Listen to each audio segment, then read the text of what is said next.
Assalamualaikum warahmatullahi wabarakatuh. Saya Fadilah Yuni, NIM 1804279.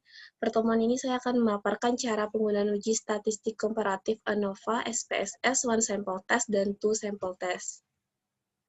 Dengan asumsi persyaratan penggunaan uji independen sampel t-test, pertama, kedua sampel tidak saling berpasangan, dua, jumlah data untuk masing-masing sampel kurang dari 30 buah, 3. Data yang dipakai dalam uji ini berupa data kuantitatif atau angka asli berskala interval atau rasio.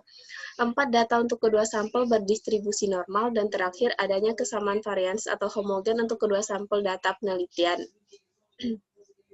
Contoh kasus uji independen sampel t-test pada penelitian. Sebagai contoh, kita akan melakukan pengujian hipotesis komparatif untuk mengetahui apakah ada perbedaan rata-rata hasil belajar siswa pada kelompok A dengan kelompok B.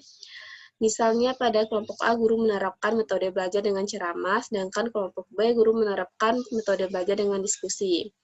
Adapun skor hasil belajar masing-masing siswa untuk kelompok A dan kelompok B dapat kita lihat pada gambar tabel di bawah ini.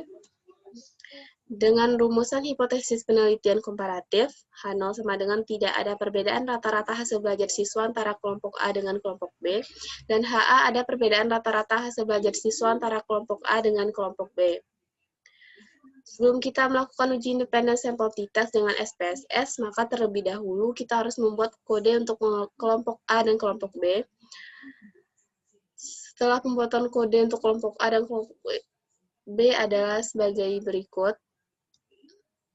Langkah-langkah cara uji independen sampel t-test dengan SPSS. Untuk langkah awal, buka lembar kerja SPSS, lalu klik variable view. Selanjutnya adalah tahap mengisi properti variabel dengan ketentuan sebagai berikut. Seperti pada layar. Dan untuk mengisi properti pada bagian values untuk variabel kelompok, maka klik kolom none, baris kedua hingga muncul kotak dialog value label, kemudian pada kotak value isikan 1 dan kotak label isikan kelompok A, lalu klik add. Selanjutnya isi kembali kotak value dengan 2 dan kotak label ketikan kelompok B, lalu klik add dan OK. Jika properti variabel sudah diisi dengan benar, maka pada bagian variable view akan tampak sebagaimana gambar di bawah ini. Dan langkah berikutnya, klik data view, kemudian untuk variabel hasil, isikan dengan nilai belajar siswa untuk kelompok A, kemudian dilanjutkan kelompok B di bawahnya. Selanjutnya untuk variabel kelompok, isikan dengan kode kelompok A diikuti kode kelompok B di bawahnya. Langkah selanjutnya dari menu SPSS, klik Analyze, Compartments, Independent Sample t-test.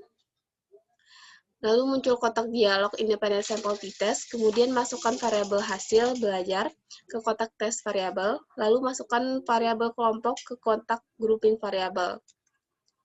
Selanjutnya klik define groups, maka muncul kotak dialog define groups. Pada kotak grup 1 isikan 1, dan pada kotak grup 2 isikan 2, lalu klik continue. Terakhir klik OK, maka akan muncul output SPSS dengan judul t-test yang selanjutnya akan kita tafsirkan maknanya. Dasar pengambilan keputusan uji independen sampel t-test, jika nilai besar dari 0,05, maka H0 diterima dan HA ditolak, yang berarti tidak ada perbedaan rata-rata hasil belajar siswa antara kelompok A dengan kelompok B. Dan jika nilai kecil dari 0,05, maka H0 ditolak dan HA diterima, yang berarti ada perbedaan rata-rata hasil belajar siswa antara kelompok A dengan kelompok B. Interpretasi output uji independen sampel t-test, SPSS, tabel output pertama grup statistik sebagai berikut, dan tabel output kedua independen sampel t-test dapat kita lihat pada layar. Dan membandingkan t-test dan membandingkan t-hitung dengan t-tabel dapat dalam uji independen sampel t-test. Jika nilai t-hitung kecil dari t-table, maka H0 diterima dan HA ditolak, yang berarti tidak ada perbedaan rata-rata hasil belajar siswa antara kelompok A dengan kelompok B.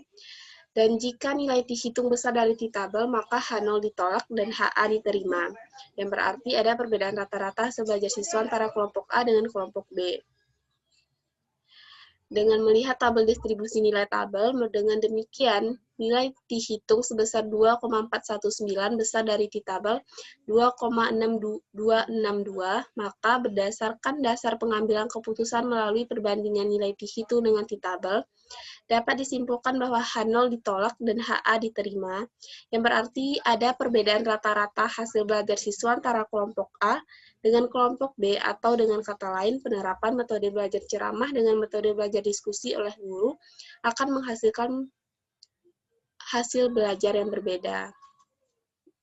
Sekian pemaparan dari saya, semoga bermanfaat. Wassalamualaikum warahmatullahi wabarakatuh.